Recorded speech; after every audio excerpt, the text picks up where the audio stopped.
तो हेलो दोस्तों, मेरा नाम है निखिल कुमार और आज की सबसे पहली न्यूज़ है कि टेस्ला के ऊपर एक गंभीर आरोप लगा है कि ऑडोमीटर में मैनिपुलेशन कर रहे हैं। अभी आप ये सोच रहे हैं कि इससे टेस्ला को क्या फ़ायदा और इससे कैसे कर सकते हैं, तो मैं आपको बता दूं कि कैलिफोर्निया में एक टेस्ला मालिक ने कंपनी के खिलाफ क्लास एक्शन लॉसूट दायर किया और उन्होंने कहा कि टेस्ला जानबूझकर ऑडोमीटर में हेराफेरी कर रही है ताकि जो कस्टमर है ना उनका वारंटी जल्दी ख़त्म हो जाए। देखो, पूरा मामला है ना कि नायरी हिंटन नाम का एक व्यक्ति दिसंबर 2022 में एक टेस्ला की वाई मॉडल गाड़ी खरीदता है, ठीक है। शुरुआती में कार का ऑडोमीटर रीडिंग 36,772 माइल्स थी, लेकिन कुछ ही महीने में उसे फील हुआ कि कार की माइलेज जो है ना रीडिंग काफ़ी तेज़ी से बढ़ रही है।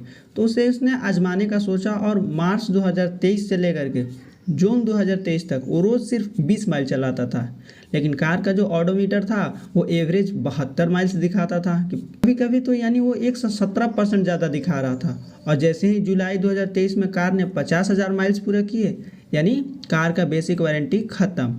अब ऑडोमीटर जो है ना अपना कम दूरी दिखाना शुरू कर दिया। तो देखो, इसे लॉ सूट के अनुसार देखा जाए तो टेस्ला ने ऑडोमीटर से सिर्फ दूरी नहीं मापता, बल्कि ये एनर्जी कंजम्पशन, ड्राइव बिहेवियर और एल्गोरिदम का इस्तेमाल करता है। इसका मतलब ये रीडिंग मैनिपुलेशन हो सकता है।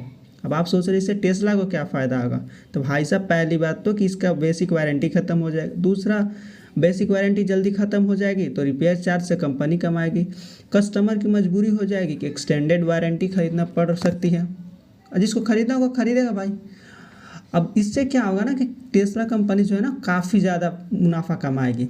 लेकिन अब ये जो है लॉ सूट कई मालिकों के साथ देखा जा रहा है, जितने भी टेस्ला अपना अनुभव ऑनलाइन शेयर कर रहे हैं, तो ये एक बड़ा मुद्दा बन सकता है और इसमें हज़ारों लोग अब इस केस में शामिल हो सकते हैं।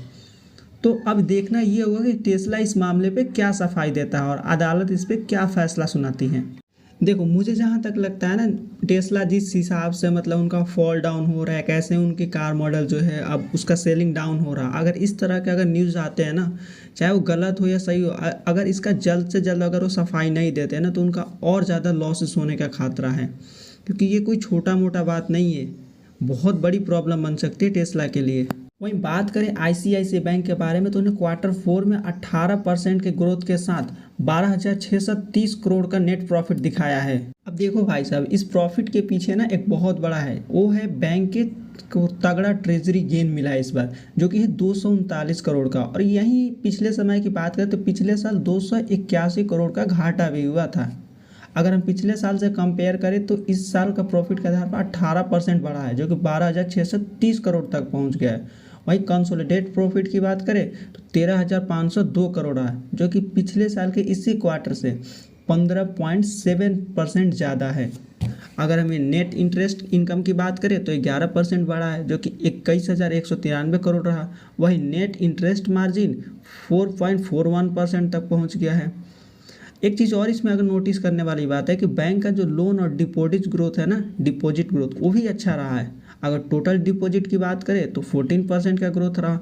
अगर डोमेस्टिक एडवांसेज की बात करें तो 13.9% का ग्रोथ रहा। रिटेल लोन पोर्टफोलियो की बात करें तो 8.9% का ग्रोथ रहा। और कॉरपोरेट लोन की बात करें तो 11.9% की तेज़ी दर्ज हुई है, मतलब बढ़ोतरी दर्ज हुई है।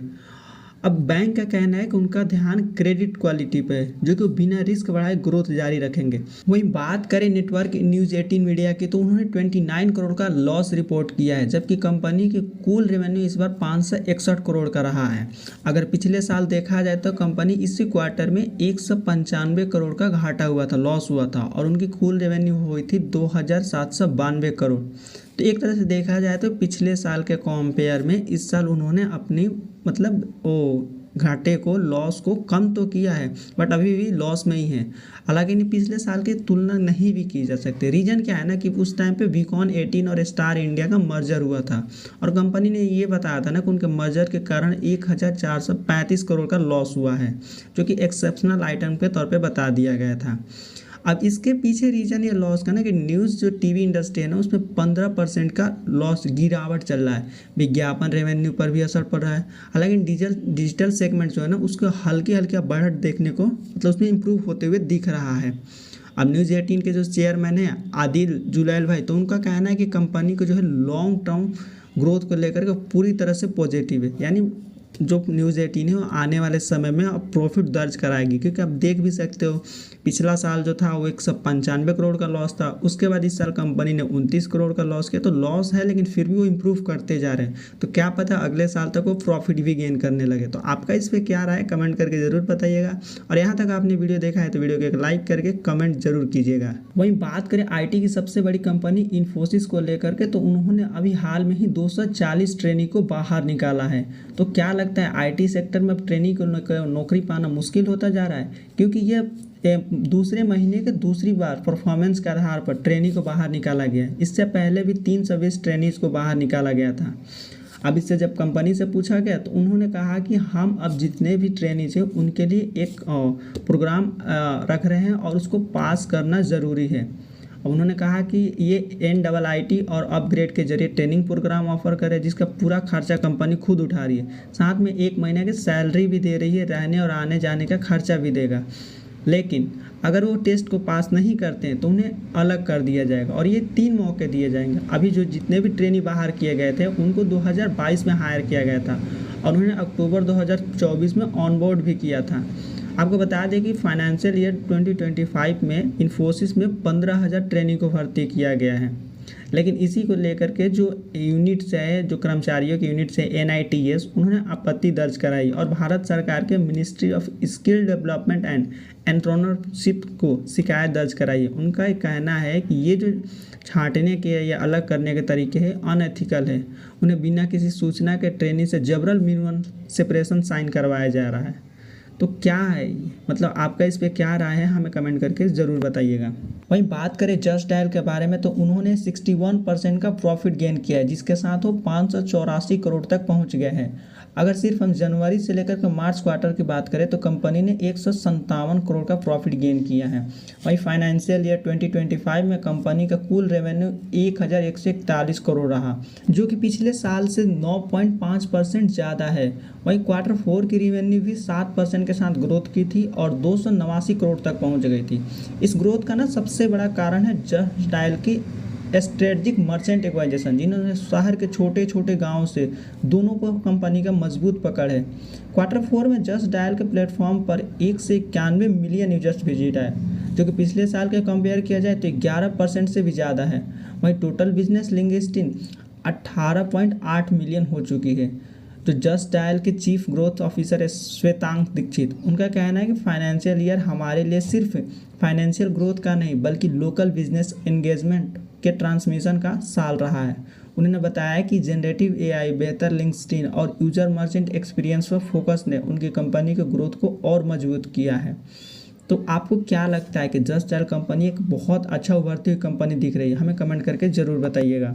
वहीं बात करें HDFC के बारे में तो HDFC ने मार्च के क्वार्टर के नतीजे 19 अप्रैल को जारी करेगी, लेकिन विशेषज्ञों का मानना है कि इसमें जो बैंक की स्थिति वो काफ़ी स्टेबल रहेगी। अगर उनके नेट प्रॉफिट की अंदाज़ा किया जाए तो पिछले साल के बेस पे उनको 4% की ग्रोथ मिल सकती है, जो कि पिछले क्वार्टर से ज़्यादा फर्क नहीं पड़ेगा। वहीं अगर नेट इंटरेस्ट इनकम की बात करें तो सबके अलग अलग अनुमान है। कुछ कह रहे हैं कि इसमें 7% के लॉस हो सकते हैं, कुछ कह रहे हैं 9% के इसमें ग्रोथ हो सकता है। अगर मोतीलाल ओसवाल की बात माने तो उनका कहना है कि बैंक के मर्जर के बाद उनको काफ़ी सारा चुनौतियों से निपटना पड़ रहा है, जैसे कि ज़्यादा क्रेडिट डिपॉजिट रेशियो और महंगे लोन। बैंक का फोकस है कि डिपॉजिट बढ़ाने पर है। अगर लोन बुक की ग्रोथ की ज़्यादातर रिटेल ग्रामीण इलाकों से आ रही है। देखो ICICI सिक्योरिटी है ना, उनका अनुमान है कि जो इनका नेट इंटरेस्ट इनकम है वो 30,941 करोड़ होने वाला और नेट प्रॉफिट 16,507 करोड़ हो सकता है। वहीं IIFL कैपिटल का कहना है कि नेट प्रॉफिट 17,600 करोड़ का हो सकता है और इनका नेट इंटरेस्ट इनकम 31,600 करोड़ तक जा सकता है। तो सबकी अलग अलग अनुमाने हैं, देखिए क्या आता है। अगर इससे रिलेटेड अगर कोई भी अगर आता है तो हम तुरंत आपको जानकारी देंगे और आपको बताएंगे। तो आज के लिए बस इतना ही न्यूज़ दोस्तों। अगर आपको वीडियो अच्छी लगी तो वीडियो को लाइक कीजिएगा, चैनल को सब्सक्राइब कीजिएगा और अपने दोस्तों के साथ शेयर जरूर कीजिएगा। चलिए मिलते हैं नेक्स्ट वीडियो में, तब तक के लिए जय हिंद दोस्तों।